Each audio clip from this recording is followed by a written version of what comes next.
Hello students, and welcome to the new session of Surgery Insights.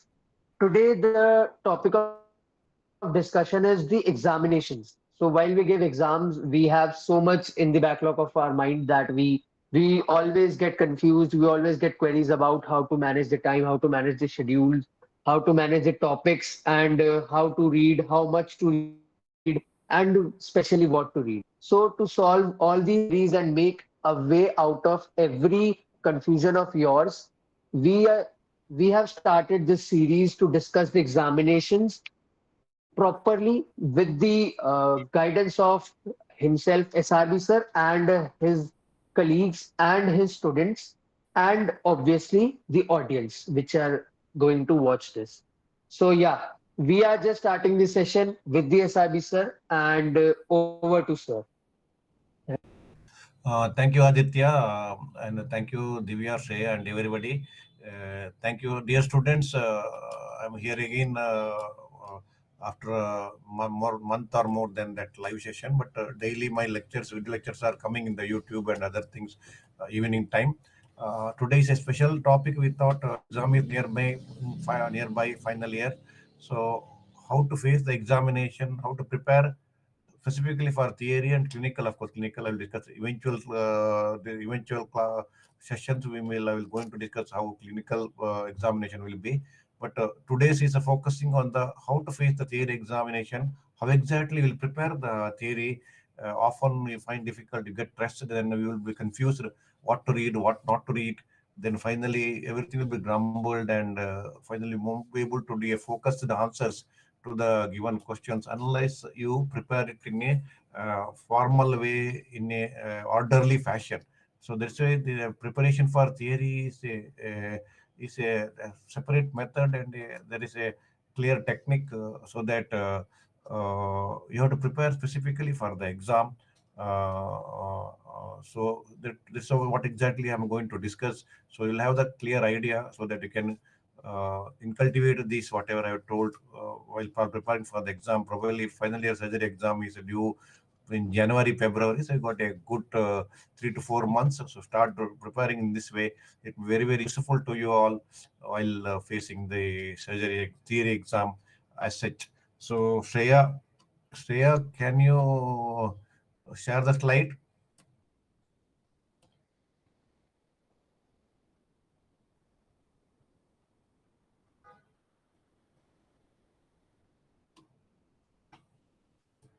Uh, So preparation for theory exam for the first thing is next slide. First reading, that is a most important reading.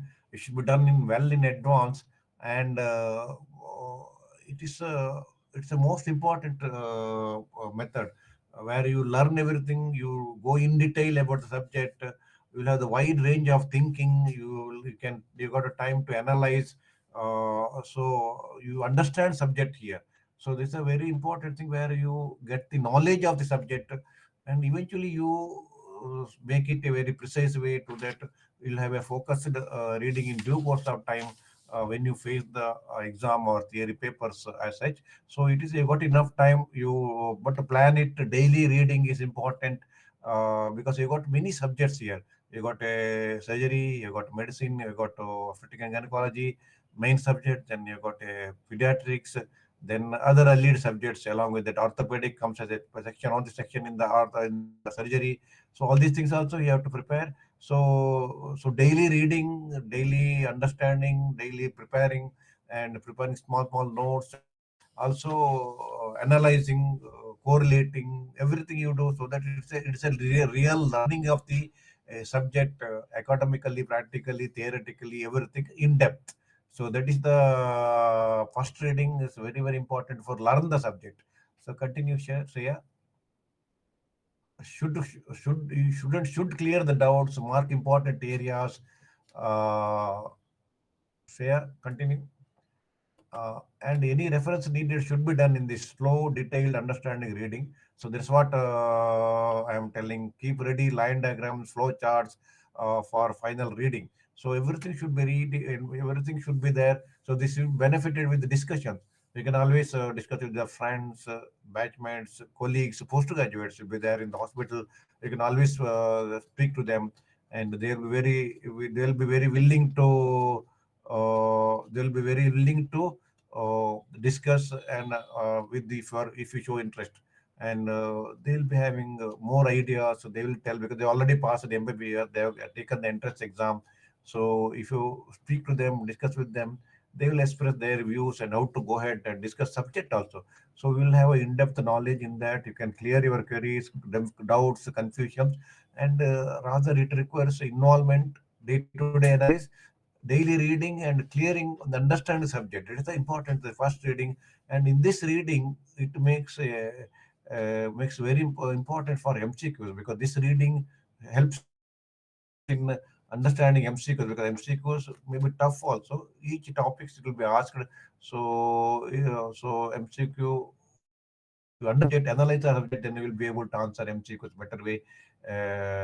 That's why this first reading is very important. It's an in-depth reading, rather. It is a backup. It eventually in the near of the exam, this in-depth reading will be in the back of your mind as a storage, like a hard disk. And it is whenever you want, whenever suddenly you some question it comes out to the, because you have learned it, you understood, and you have analyzed it. So it is a in-depth knowledge as a storage in the backup. That's why this first reading, you got a time. This reading is very, very important, where you understand the subject very well. So next slide, Shreya. So next is second reading. So you are going one step ahead. Exam is coming nearby, not very nearby. So you are going for a second reading. Here, sort of focus reading. So here you have to go through the question papers also. You think you have to, now you have to, you initially first reading you thought you have read everything, you thought everything you understood. Now second reading, you think you have to think of what questions will be asked in the exam. What is important, what may be the long question, what may be the short question. Suppose there is a shock chapter, define shock, classify shock, how to manage and evaluate the shock, or there will be a case scenario about the shock. Patient will come with the sweating, tachycardia, breathlessness, shortness with the fever. So maybe septic shock. So give a six, then you give the answer, then you give a definition of shock, then different classifications, treatment, everything. So whether it's a long question or whether it's a short question, what are the possible ways questions can be formulated and asked in the theory. So you should start thinking in a different way when you go for a second reading. That's a point. This is the important thing. There only you can make it. This is a long short. This is a long question. The short question. This may be asked as MCQs, and you can go through the earlier MCQs, so you know that this is asked as MCQs earlier. So this point is important. So you give a focused reading. So you think this is important for the exam. This I should remember. This is very crucial for MCQs. So such differences and understanding is important, other than understanding subject as such. So this is a real preparation for the exam as such. As such it begins, and one should go through at least last 8 to 10 questions. Almost questions are similar, because it is a centralized national MCA question paper pattern. So question papers are almost similar pattern, even though there is some pattern may be little different. Questions are same because subject is same, syllabus is almost same. So to write, and that get prepared, brain get prepared to formulate your answers very easily. So that is one of the good way to learn these things, how to write questions and answers. So better to do that, because I got a time now. On the holidays, any holidays you can do 3 hour timing, do it. So you'll have the practice how exactly it goes. So next, let's say, so planning of reading, plan and allot time for each subject. I already told you got the 4 months. 4 months is around 120 days. 120 days, in that 50 to 60 hours you got walking, sleeping, food, everything. So another 60, 70 days you'll have. So this you have to plan. Surgery, main subject, surgery, obstetric, gynecology, you need 15 days. Then remaining 15 days you concentrate on the orthopedic, pediatrics. Pediatrics is becoming main subject. I could not ask mine at this one, but pediatric and other subjects you concentrate. So share your timing. So this much subject is there, this much time is there, this is the subject. So you have to go through that. You have to finish at least three readings before the exam should be there. First reading detailed, second focus, third reading is a revision. Then of course previous day. So find out which topics, chapters you are weak and not well versed. So you keep on reading first, second time, third time. When you read in the third time, what you are understood, what you know, what you are remember, don't require to just quickly go through it. You can keep on, don't require to keep on reading it. But in that chapter, what you can't understand, what you are finding difficult to recapitulate, that point you read again, and then keep it in your mind. So what is difficult for you, make a note of it, read it in the when you read further readings. That's important, so that what you know, what you understood, what you think that I can recapitulate it any time, that you don't require just to turn the pages. What is not possible, what is difficult to understand, that you go through that you really focus on reading. So in the chapter, once you keep on reading, what is understood, what you remember, don't read it, just glance it. Then what is difficult, you focus there, so that you try to understand and remember it. So that is the point I want to tell. So next things to share, make notes in each chapter a difficult point. That's what I said, which should be read a day or two prior to exam. So each chapter has got easier part. Initially, main part, that will be easier for us. So last further few points, difficult things you find difficult. So that to make a note of it, encircle it, or you make a mark there. So if you only glance that one, just prior to the exam, last 5 10 days, so that remaining part, whatever you have read earlier, that you know that you also know confident that you can recapitulate and reproduce and write in paper. So next slide, Shreya. So solving MCQs and previous question papers are very important. I already told. MCQs, each chapter requires a very detailed understanding reading. So MCQs is a part of all question papers in the current curriculum. So we can't avoid. And MCQs gives a full mark or may 0 mark. It's all or none. It's a half mark. So it should be very clear. This you should have answer be very pointed and specific. So have a bird's eye view of the different question papers. So glance it. So this chapter that this chapter is just called. This chapter is called. You know that you got a two papers. In one paper you got a general surgery and orthopedic, and in another paper entire thing is orthopedic. So questions are currently in NMC guidelines. It is questions are segregated for each chapter. This much marks you can put, this much mark you can put, this much mark you can put, like that. So accordingly questions are asked. Even MCQs are, it is divided. The MCQs also divided, not one chapter only. All MCQs cannot ask. So you have to. It is marks are distributed to most of the syllabus almost equally, or what is more important, maybe little more, like that. So distribution of marks also given by the guidelines. So accordingly, question paper is set actually. So every chapters are important. Every topics are important, including specialities, basic specialities also, neurosurgery, urology, cardiothoracic, pediatric surgery. All the basic specialties also, basic questions will be asked either in MCQ or in theory as such. So that also you should have a very focused reading, so that you can write answers without much reading. So third reading of all subjects should be finished a week prior to your exam. So don't keep your reading till the last day of till the beginning, till the one day prior to the exam, and so on. Finish up all reading. Be clear about everything you have read. No more additional reading as such. Then uh, then 1 week time you have to keep for final quick revision, glance revision. It is called as quick revision. You can't read the entire thing, and you can't start understanding subject last 1 week. So it's a only quick revision. We equally distribute each subject and have a final touch up. So that is what is required for the after the third reading. So first reading, second reading, third reading, everything is very important, so that you keep on more and more focused and more involved as your exam comes nearby. So involvement also very important when you go for these exams, when the exams are nearby. So next slide, Shreya. So final reading, That is a very important. Final reading should be very focused, probably within a week prior to exam. That's what I said. First reading, second reading, third reading, final reading. You just glance this one. Whatever you find difficult, just to concentrate and read it, so you understand everything very clearly. So because you can't spend much time for one subject and continuously, you can't start reading and understanding. This is not the time to understand. You should be concentrated in all reading, focused in not quick reading. This should be very quick reading. You can't slowly. I'll read. I will now understand. There is no time for that. Whatever you read, whatever understood, just a quick reading so that your brain gets get recapitulated and activated so easily, so that you can reproduce in the exam without much problem. So next, Shreya,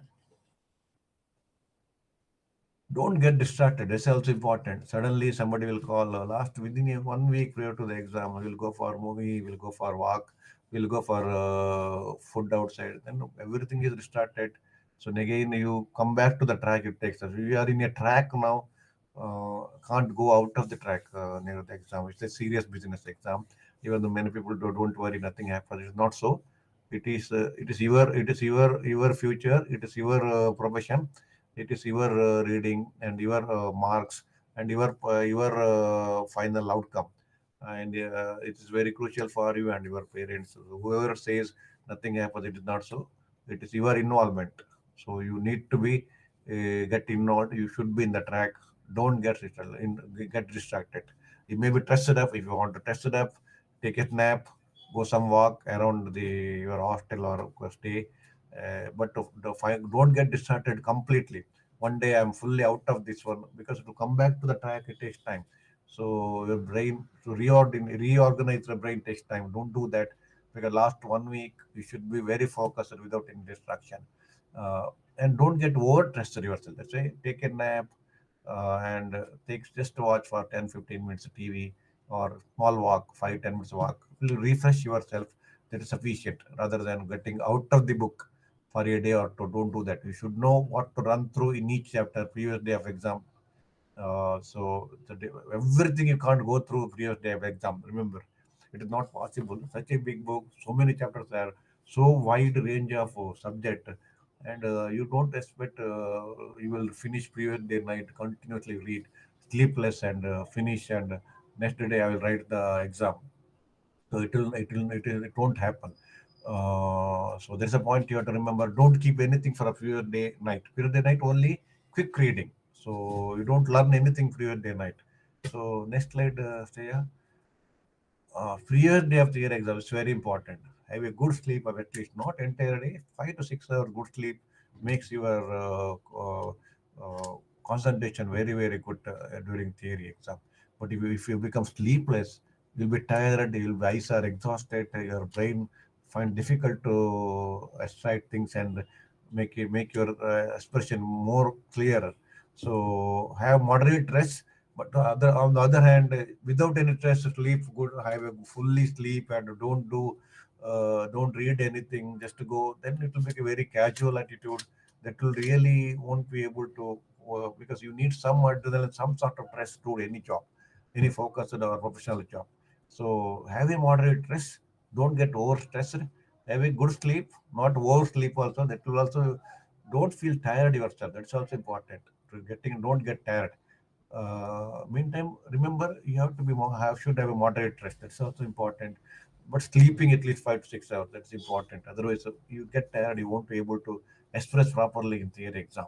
Next thing, be confident. That's also important. Have a stress, no over stress, but be confident. I remember everything. I can write everything. So that is also important. So that is confident is very very important. If you get over stressed, then you get depressed, then you won't be able to face the exam.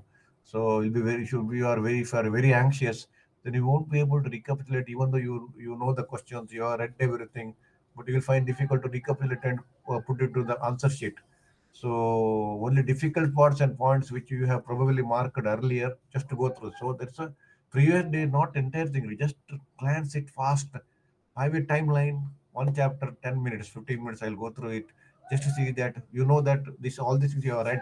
Only those point which is difficult, you just to go to focus thing. Other thing, just glance immediately refresh occurs in your brain.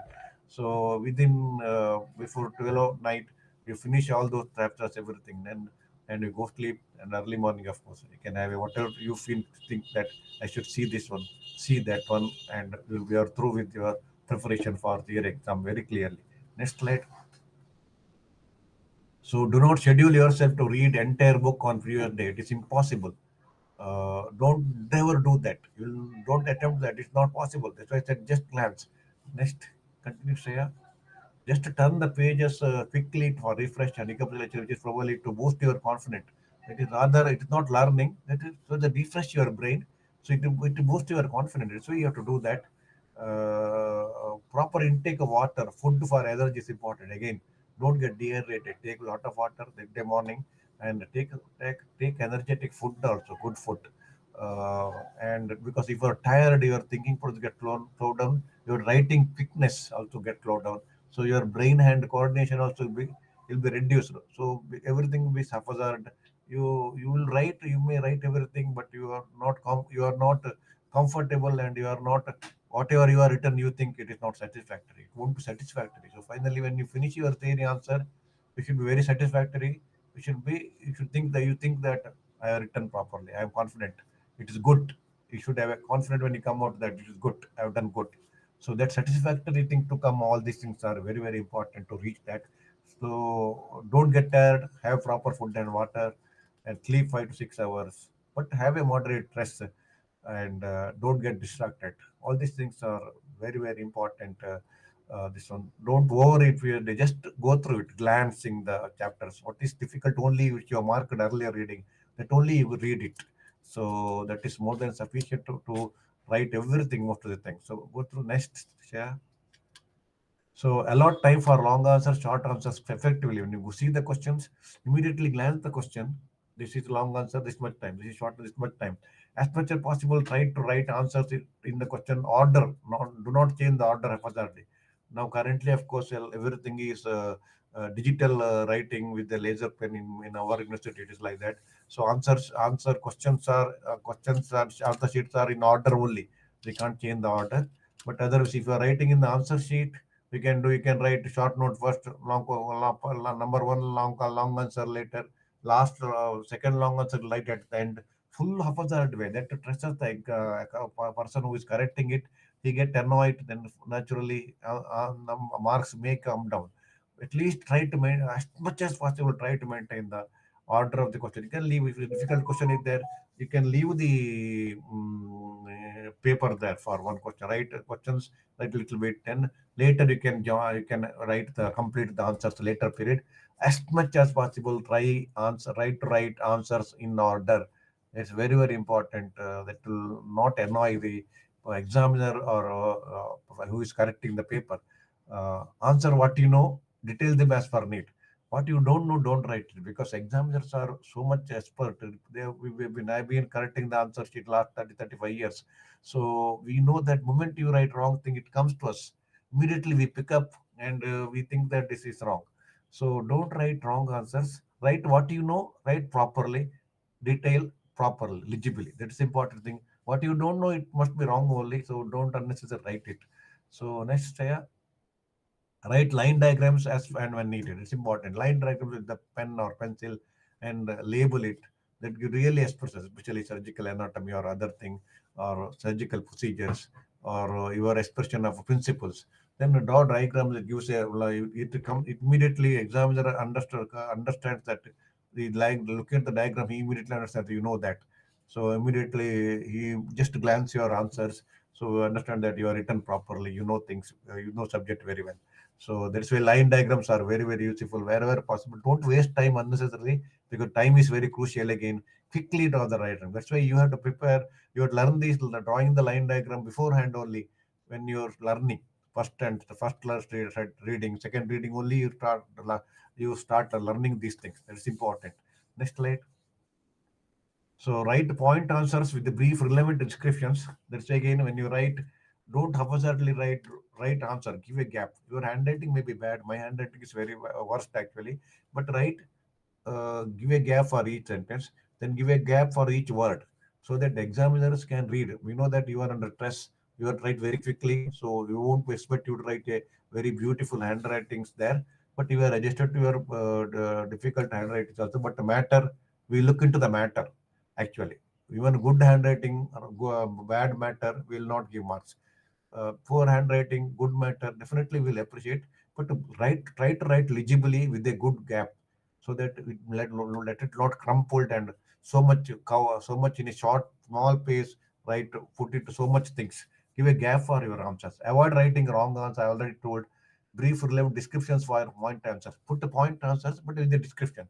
Avoid undue scratches in the sheet. Keep adequate space between words and sentences. Sorry, space should be there. Adequate space between words and sentences. I already told, so that it is easily readable to the examiner, because finally examiner has to read your answers, then he has to put the mark. So make it very readable. We don't expect a big beautiful handwritings. We are not bothered, because you can't do that, because you have to write very quickly answers. But readable answers, readable word sentences are important, with a gap, so that will examiners or person who is correcting will find easier. Next, for each new question start from the fresh page. Let's say again, in a digital answer sheets, it becomes automatic. But in a writing this one other type, usual traditional method, you tend to write immediately after that lower part of the paper. Next question you will write. So examiners find difficult. Where is that? So go to next paper, next page. So one answer, one page or two page. Once you finish that, next question should go to the next answer question, to the question answer to go to the next page. Don't start in the there only, so that it will be easier for the examiner to go through it, and next question is started. So try to briefly about the question first, and question number, writing the question 1A, 1B, 13, big letter, you write it, not a small one, so that it comes, examiner understands very easily that people who are valuing it very well, doing valuation, he understands it very easily.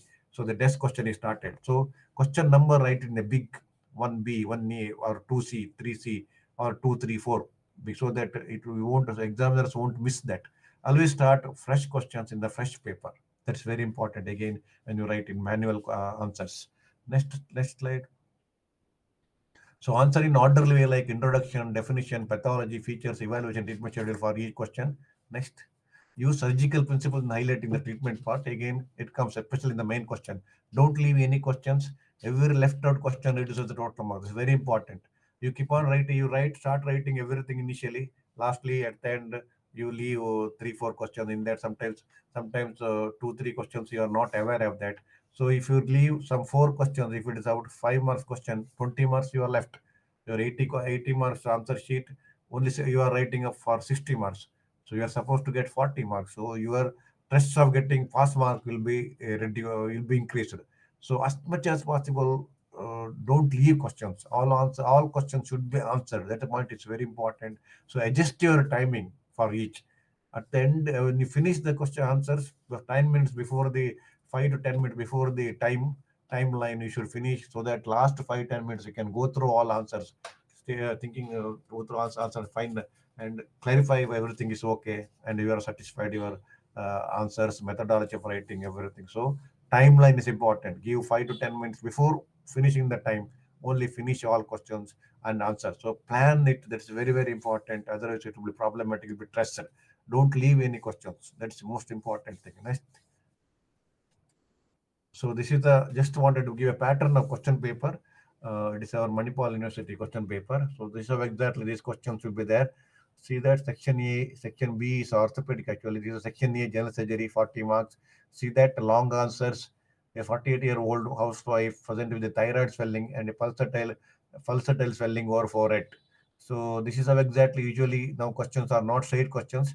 So it's a scenario they'll give, then you have to give a diagnosis.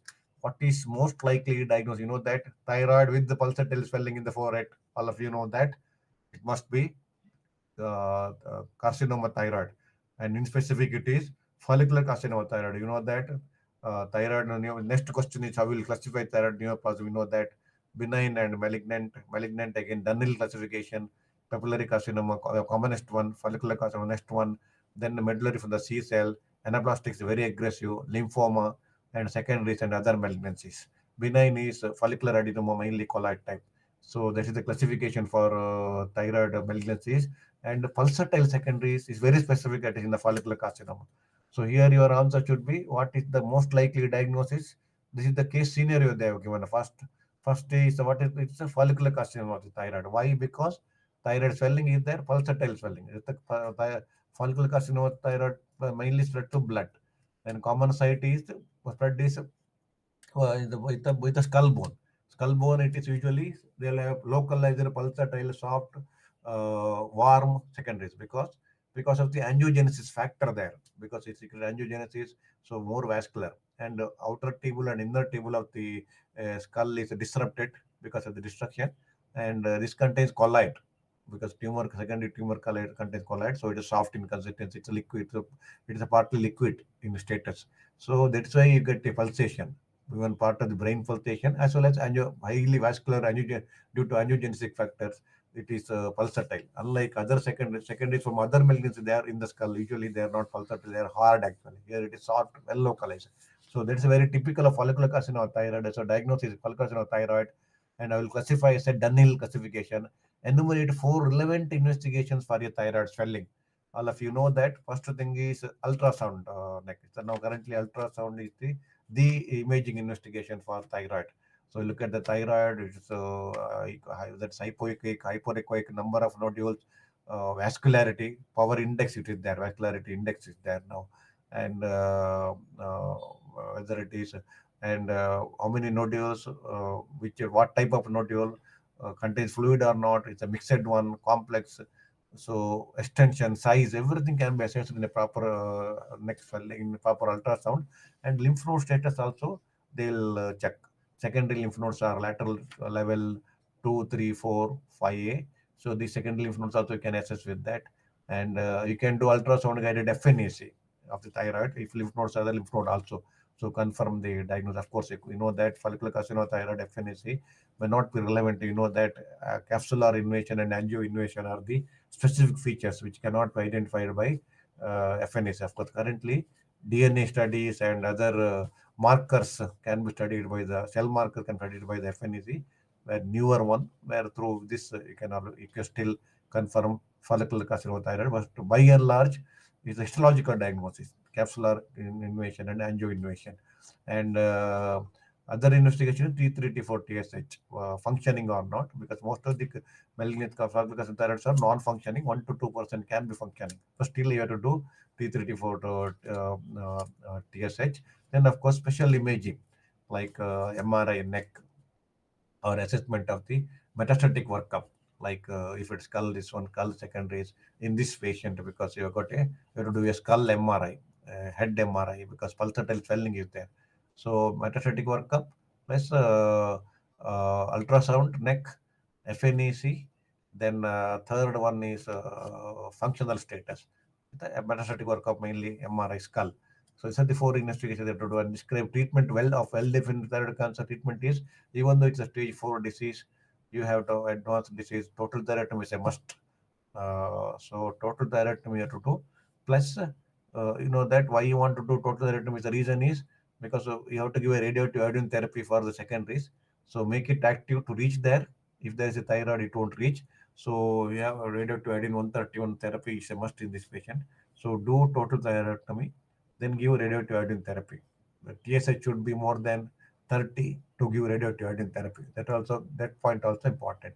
So then of course after that give a thyroxine therapy, mainly for that is for papillary carcinoma thyroid. Maintain the dose of L-thyroxine you have to give. And in advanced cases like this, you can give a targeted therapy, like different drugs are there. That also you can target therapy drugs also can be used in this patient.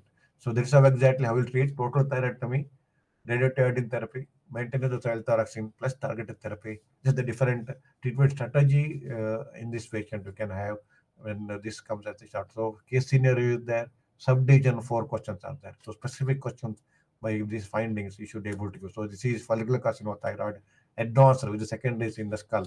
That should be the diagnosis you write properly. Of course, classification is Dunhill classification. You can always go through my SRB's manual of surgery and clinical book. In the detailed treatment strategy, everything is there for thyroid. So short notes will be, so you should segregate here, 8, 4 into 8, 8 questions are there, 4 marks each. So you should don't write in detail. So classify shock, all of you know shock is a improper or reduced perfusion.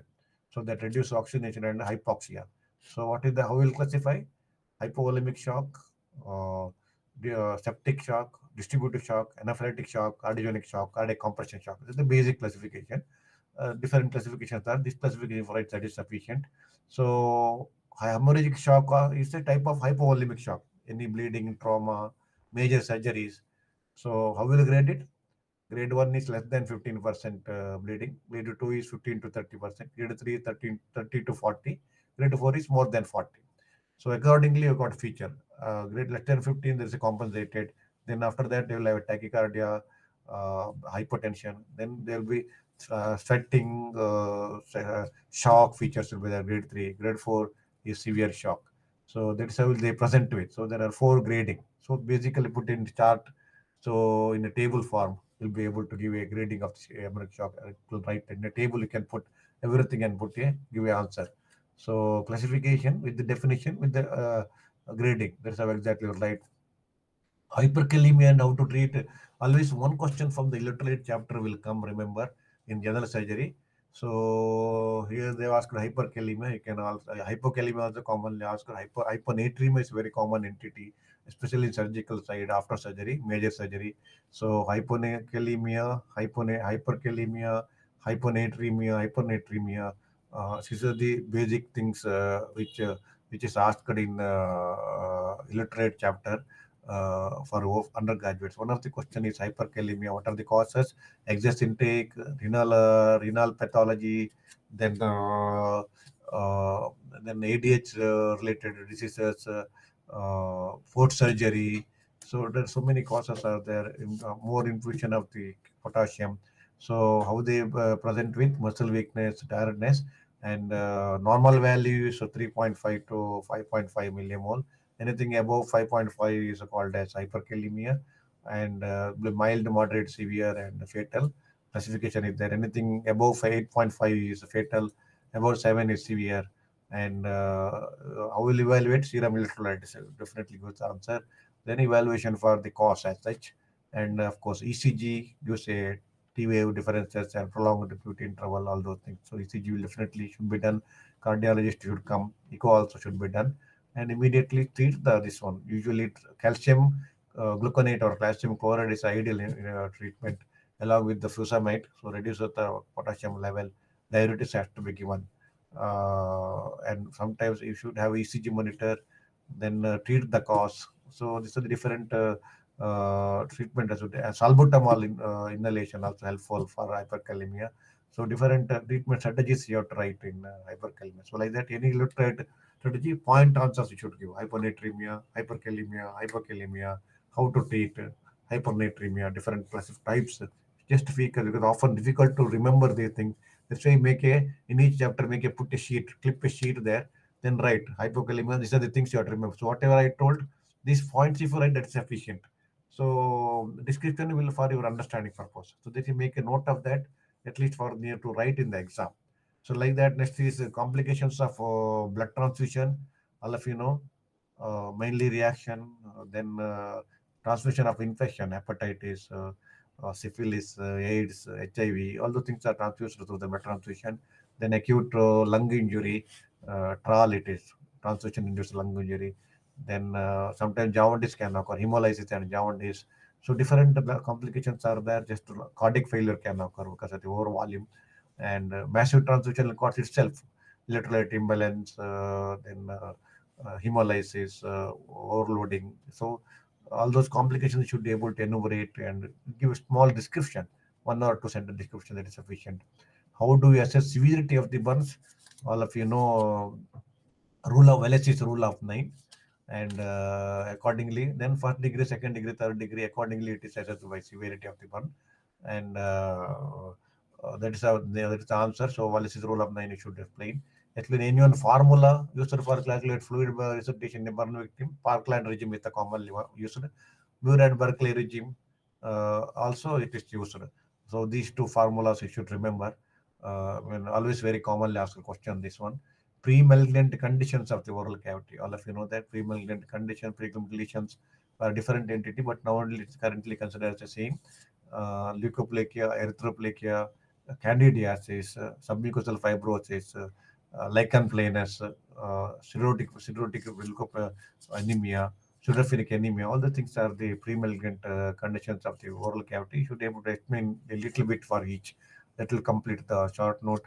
What is critical limb ischemia? All of you know that severe pain lasting for more than 2 weeks, rest pain, ulceration, then AB until ankle brachial pressure index is less than zero point 0.3, toe pressure is less, ankle pressure is less than 50, and this is how exactly it is critical limb ischemia is defined, and it is a decompensatory peripheral disease.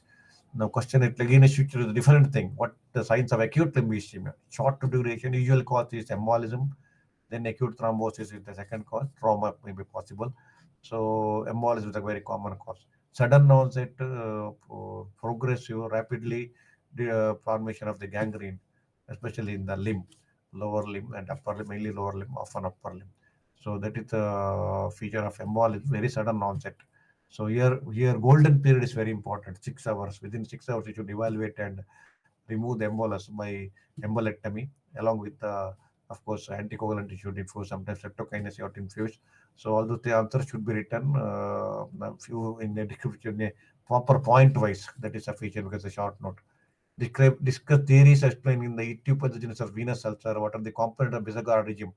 Venous ulcer, you know that venous ulcer, two theories, white cell trapped theory and fibrin cuff theory. White cell getting trapped because of the venous pressure there, venous hypertension, ambulatory venous hypertension in the around the ankle.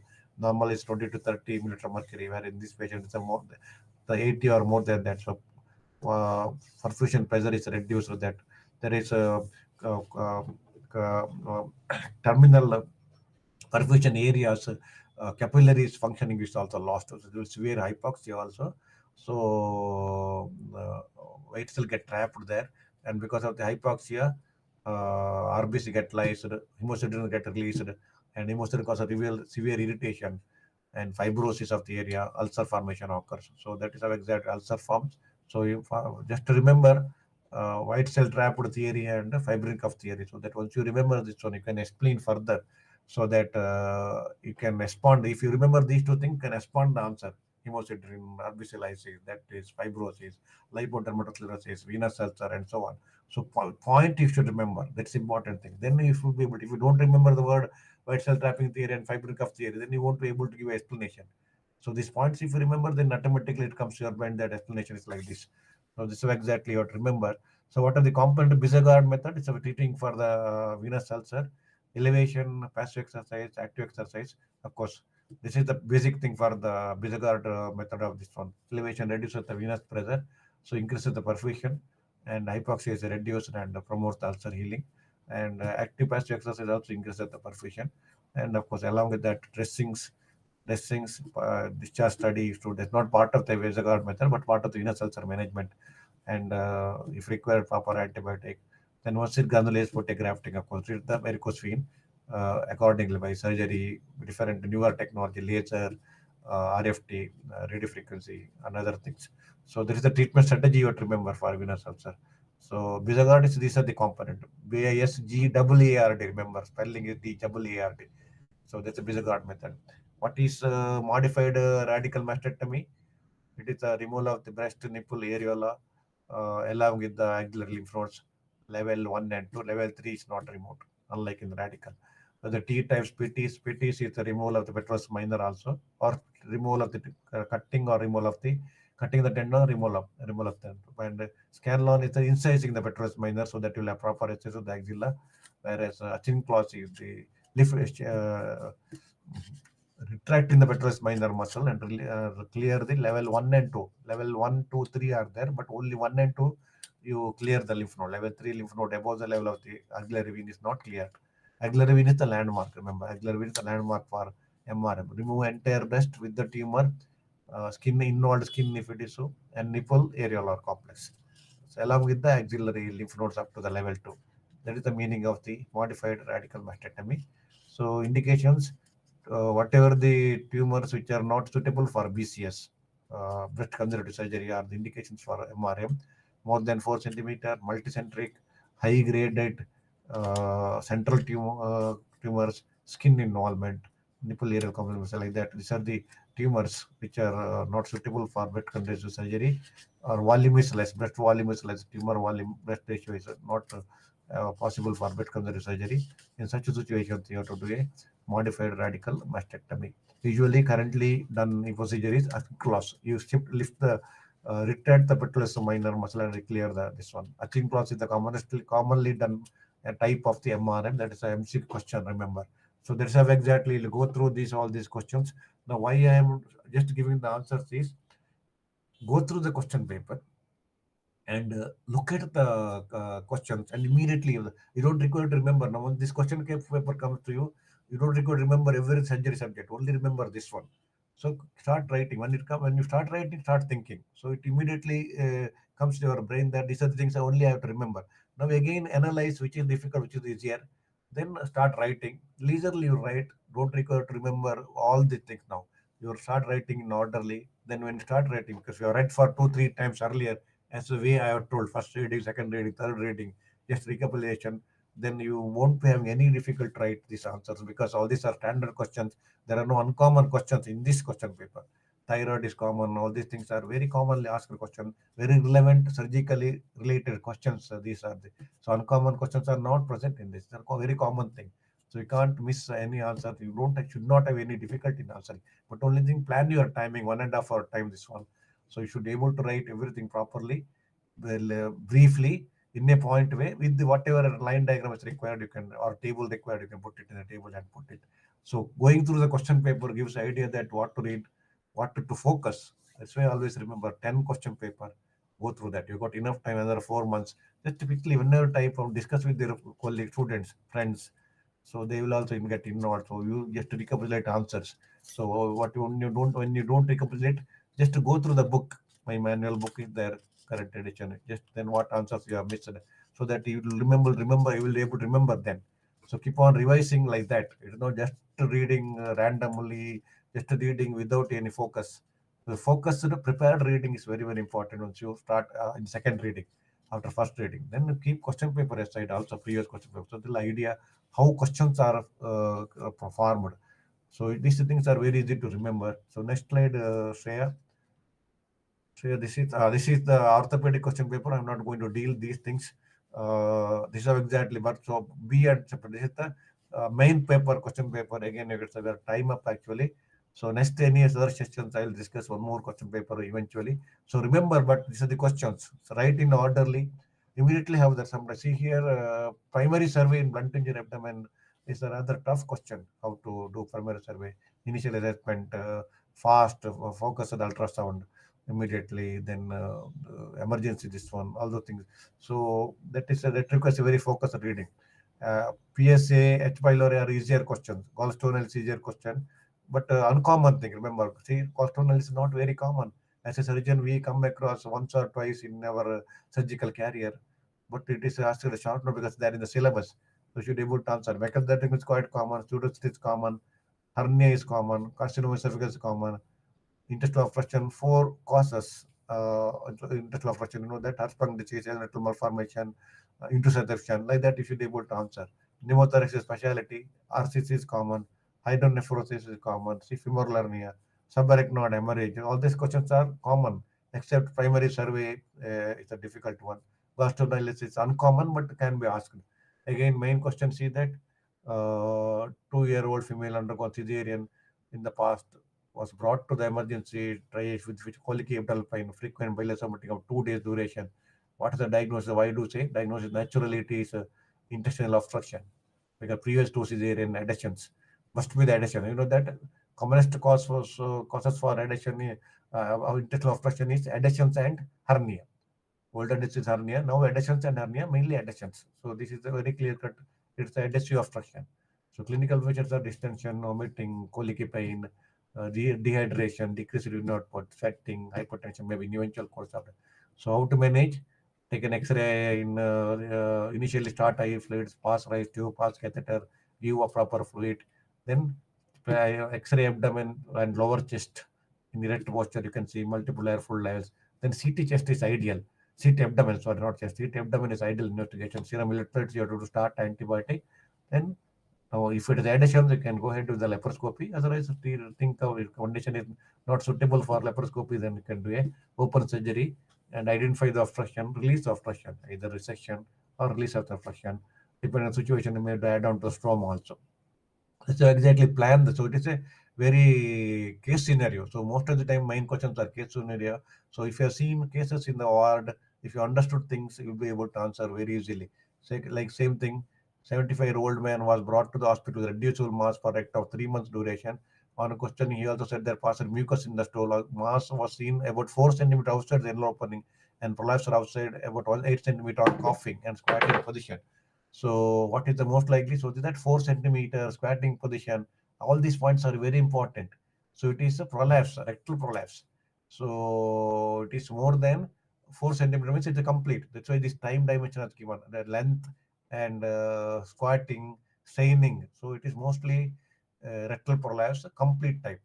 So rectal prolapse is a circumferential descent of the rectum across the anorectal ring. The circumferential word is very important. So you have to learn, you have to tell is a rectal prolapse, then what are the clinical features, then briefly management, laparoscopic rectopexy, Delham's perineal procedure. So many procedures there in my book. You can go through that. Just to keep remember, so many procedures are there. So remember, so diagnosis is, by the scenario is important. You should have an idea about the clinical feature. Should have picturized idea about the condition. Then you're able to give a clinical diagnosis. Then whatever the features, management, whatever it is. So that is about how exactly you write theory questions. Go through the question papers and Shreya, Divya, anything to add? And these are my books. I can always go through that. Everything detail is there. Clinical methods, current edition with the video. Then operative surgery is there. Lecturing technique is there. My website, hope all of you can subscribe. Everyday lectures are there. Live sessions will be coming. My degenerative lectures are complete surgery lectures are there through JP Publishers. So I request all students go through my website and read my books. Definitely very useful. It's read all over the country and worldwide. So next slide, Shreya. So you can subscribe my this one YouTube channel. It's free actually. Daily you can evening you can get the lectures. So small brief lectures of very relevant surgical topics with the pictures. With the MCQs, I've added MCQs. Very useful to you people. Share next slide. So thank you so much. Diva, anything to add?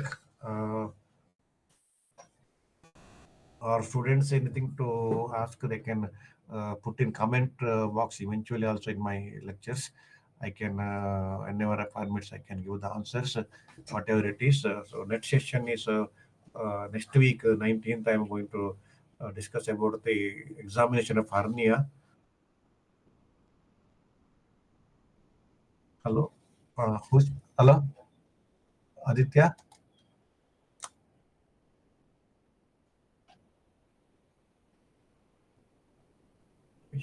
Finish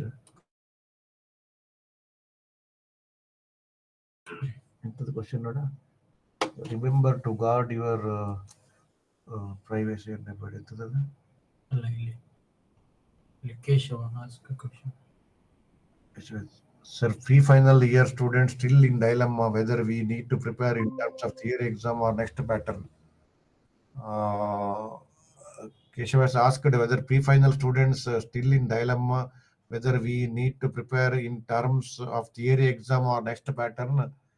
That set to next pattern will come, but currently theory you have to prepare. That will also add on to for your next pattern because this theory is a knowledge, not just preparation. So you have got a subject in hand. So definitely uh, it will be useful. Currently, you have to prepare for theory. So only if you know theory, then you'll be able to answer the speak no, answer the next pattern later period. So that is the question. I think that is the probably answer. Currently, don't get this dilemma. Prepare for theory. It will be definitely useful. Basic theory knowledge is very essential for all these things. Okay. So, Divya, anything to add, uh, Aditya? Aditya? No, sir, nothing to add. Nothing to add, sir. Nothing to add. Uh, And I guess due to the network issue, Dr. Divya has also disconnected from the okay. call. So yeah, Students, I yes. hope this basic thing you have understood. Examination. So briefly, of exactly question paper. Eventually, I will discuss next week. 19th, I'm discussing how to do examination in hernia patient. Again, it a practical exam will be very useful for you. Meantime, in between, I'll discuss oxy clinical exam, how to face all those parts also. In eventual live sessions, I am going to discuss. So I thank all students for watching my this live session. Very useful. Again, request to subscribe my YouTube channel and go through my lectures and have a real insight of surgical subject. That is the idea of involving and evolving these things with the help of white lift technical people. So I will thankful to all of them, Aditya, Shreya, and their team, entire team, and of course students, Divya, and my friends, Bhargav, my colleagues, everybody, and students.